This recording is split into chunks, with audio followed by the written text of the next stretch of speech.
সম্প্রতি বিএনপি নেতা অ্যানির একটি ভিডিও সামাজিক মাধ্যমে ছড়িয়ে পড়েছে, যেখানে তাকে বলতে শোনা যায় এখন থেকে কৌশলে চাঁদাবাজি করতে হবে।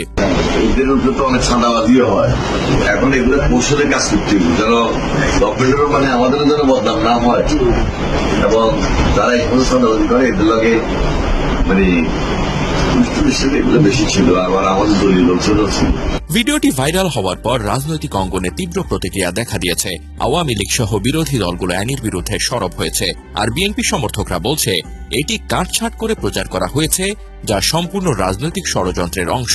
হুমায়ুন কাউন্সিলরের ভাষ্যমতে সেদিন নিউ মার্কেটস্থ লক্ষ্মীপুরের ব্যবসায়ীরা অ্যানি ভাইয়ের সাথে দেখা করতে আসেন। ব্যবসায়ীদের সাথে আলোচনাকালে তিনি চাঁদাবাজি প্রসঙ্গে কথা বলেন এবং তাদের সতর্ক করেন যাতে কেউ এই ধরনের অনৈতিক কর্মকাণ্ডে যুক্ত না হয়।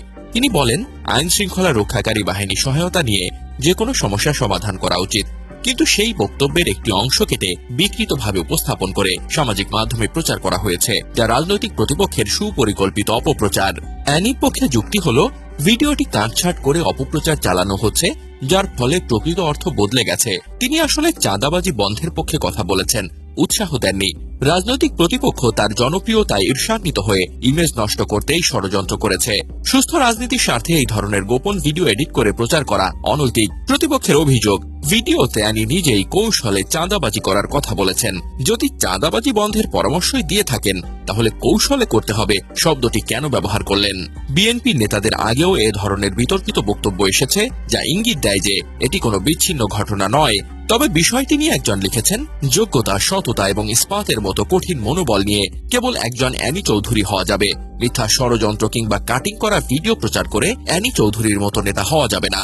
সেই দিন নিউ মার্কেটস্থ লক্ষ্মীপুরের ব্যবসায়ীরা অ্যানি ভাইয়ের সাথে দেখা করতে ওনার বাসায় যান। ব্যবসায়ীদের সাথে চাঁদাবাজি প্রসঙ্গে কথা বলে তিনি চাঁদাবাজি বন্ধের জন্য সতর্ক করেন এবং কৌশলী হয়ে চলার পরামর্শ দিয়েছেন। সেই ভিডিওকে এডিট করে যে নোংরামি শুরু করা হয়েছে তা কখনোই কাম্য নয়। কাট এবং এডিট করা ভিডিও দিয়ে একজন পরিচ্ছন্ন রাজনৈতিক ব্যক্তির ইমেজ ক্ষুণ্ণ করার জন্য যে অপপ্রচার করা হচ্ছে, সেটি কোনো সুস্থ রাজনৈতিক প্রতিযোগিতা হতে পারে না। কাউকে হিংসা কিংবা মিথ্যা গল্প রচনা করে অ্যানি চৌধুরীগণ মানুষের নেতায় পরিণত হয়নি। সেই ছাত্র জীবন থেকে দীর্ঘ ত্যাগ শ্রমের বিনিময়ে সারা বাংলাদেশের প্রতিটি সাধারণ মানুষের আস্থার কেন্দ্রবিন্দুতে পরিণত হয়েছেন। সাধারণ মানুষের এই আস্থা কাট করা ভিডিও দিয়ে ধ্বংস করা যাবে না।